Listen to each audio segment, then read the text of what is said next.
Good morning. Class 11 biology lesson number 2 का ये lecture number 3 है।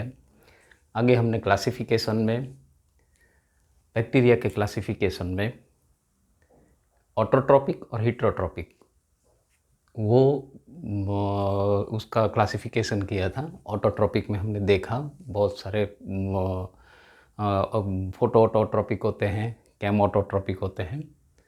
अभी हम हेटेरोट्रॉपिक देखेंगे। हेटेरोट्रॉपिक मतलब जो अपना खाना खुद नहीं बनाते हैं, दूसरा मेथड यूज़ करते हैं अपना न्यूट्रिशन के लिए।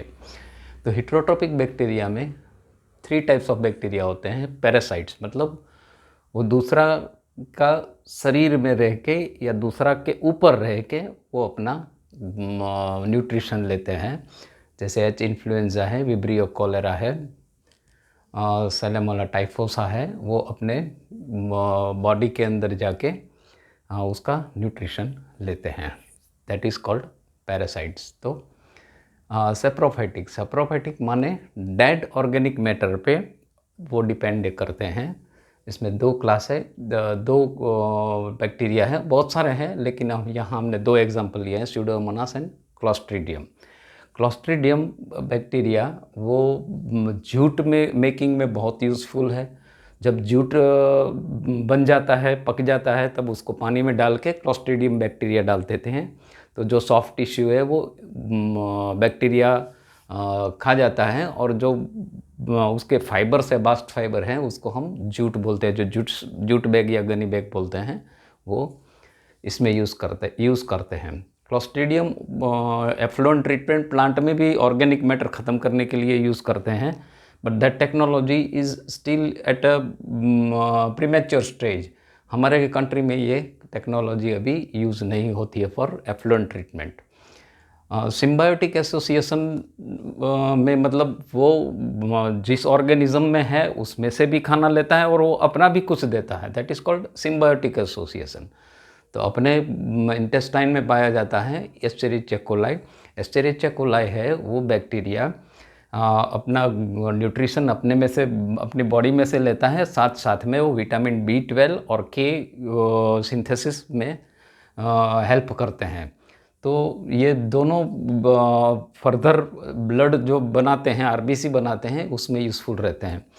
राइजोबियम है वो राइजोबियम जो लेग्यूमिनस प्लांट होते हैं, लेग्यूमिनस प्लांट में उसका एसोसिएशन इज़ वेरी फेमस। मतलब जो पीज़ है, मटर है, मतलब मटर है, चना है, उसका जो प्लांट्स होता है उसको जो नाइट्रोजन फिक्सेशन के लिए जो हेल्प चाहिए होती है वो राइजोबियम से लेता है और उसके रूट के अंदर वो राइजोबियम सिम्बायोटिक एसोसिएशन में मिलते हैं, उसका खाना प्लांट से लेते हैं।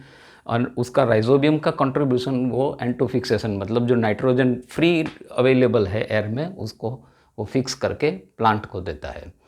तो ये रही अपनी हेटेरोटाइपिक बैक्टीरिया की बात। और एक क्लासिफिकेशन है on the basis of whether there is flagella और नॉन फ्लैजेला, मतलब फ्लैजेलेटेड स्ट्रक्चर है कि नहीं है। तो फ्लैजेलेटेड स्ट्रक्चर जिसके पास होता है उसको ट्राइकस बोलते हैं और जिसके पास फ्लैजेलेटेड स्ट्रक्चर नहीं होता उसको एट्राइकस बोलते हैं। और जो फ्लैजेला होता है वो नॉर्मली ग्लोब्यूलर प्रोटीन से बनता है और जो इसका जो प्लाज्मा मेम्ब्रेन है उसमें ये 2 रिंग पाई जाती हैं, इसको हम रिंग बोलते हैं। ये रॉड आता है, उस पर हुक आता है, इस पर ये फ्लैजेलेटेड मेंबर रहता है।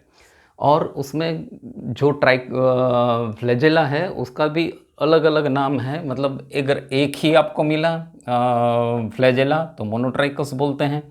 अगर दोनों तरफ फ्लैजेला है तो उसको एम्फीट्राइकस बोलते हैं।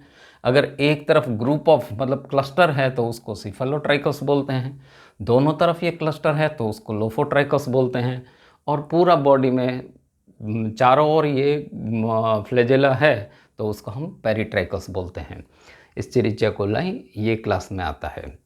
तो ये हुई अपनी ट्राइकस और एट्राइकस की क्लासिफिकेशन। और एक क्लासिफिकेशन है on the basis of staining method, मतलब ये ग्राम पॉजिटिव है कि ग्राम नेगेटिव है।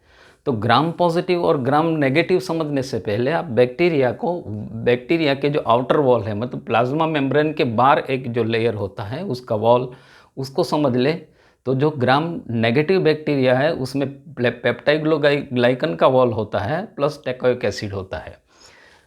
और जो ग्राम नेगेटिव बैक्टीरिया होता है उसको प्लाज्मा के बाद एक लेयर होता है जो पेप्टाइडोग्लाइकन का ही होता है, लेकिन इसमें टेकोइक एसिड नहीं होता है।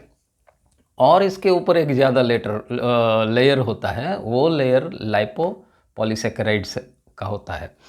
तो जब हम स्टेन करते हैं तो स्टेन ये वाला जो वॉल होता है जो पेप्टाइडोग्लाइकन का है वो स्टेन ले लेता है। तो जो स्टेन लेता है उसको हम ग्राम पॉजिटिव बोलते हैं, और जो स्टेन नहीं लेता क्योंकि ये बाहर का लेयर है लाइपोपॉलीसेकेराइड का, तो स्टेन अंदर तक नहीं जा पाएगा और ये पेप्टाइडोग्लाइकन वॉल में टच नहीं करेगा, तो वो उसका स्टेन नहीं ले पाएगा। तो ये ग्राम पॉजिटिव और ग्राम नेगेटिव की बात हुई। तो अभी ग्राम पॉजिटिव और ग्राम नेगेटिव में जो इसका टेस्ट, मतलब जो स्टेनिंग का प्रोसीजर है वो हम एक बार समझ लेते हैं कि क्या है। तो जो बैक्टीरिया है उसको स्लाइड में हम हीट फिक्स करेंगे, फिर बाद में वही बैक्टीरिया को हम स्लाइड में से क्रिस्टल वायोलेट के डीप करके 30 सेकेंड्स तक रखेंगे। फिर बाद में ऑर्डिनरी पानी से हम 30 सेकेंड्स टू 1 मिनट वॉश करेंगे। फिर उसको ग्राम आयोडीन में डालेंगे। ग्राम आयोडीन में डालने के बाद उसको फिर से वॉश करेंगे। ये वॉश है वो आइदर अल्कोहल और एसीटोन से करेंगे। तो अगर ये पर्पल ले लेता है colour, then it is a gram positive, because there is no दूसरा लेयर नहीं है, इसीलिए पेप्टाइडोग्लाइकन के साथ डायरेक्टली ये ग्राम आयोडीन है वो रिएक्ट करके उसका पर्पल कलर देता है।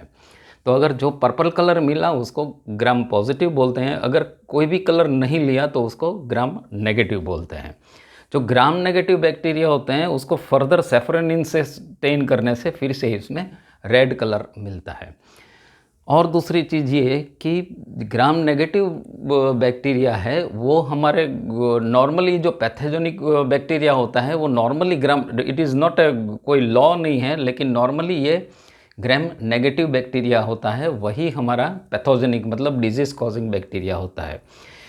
क्योंकि ये पेप्टाइडोग्लाइकन जो वॉल है वो अपने एक सलाइवा में एक लाइजोजाइम करके एक एंजाइम आता है, वो lysozyme is able to dissolve this peptidoglycan wall, और उसका प्लाज्मा मेम्ब्रेन ये पूरा बैक्टीरिया इसमें, इसके लिए वो मर जाता है। तो ये अपने मुंह में या आँख में जो पानी निकलता है उसमें भी लाइजोजाइम होता है, तो उसमें भी ये सेल वॉल डिज़ोल्व हो जाती है और बैक्टीरिया मर जाता है।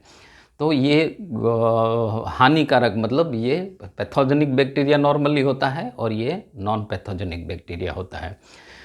With this I think we have completed the classification. अभी फर्दर हम लेक्चर नंबर 4 में फर्दर ये बैक्टीरिया के बारे में डिस्कस करेंगे। और एक बार ये इसका शॉर्ट फॉर्म दिया है क्योंकि कभी कभी समटाइम्स ये क्वेश्चन आते हैं, इसीलिए MSc LP मैक LP ये सब इसका शॉर्ट फॉर्म यानी निमोनिक्स दिया हुआ है। आप इसको इस तरह से आप उसको याद कर सकते हैं।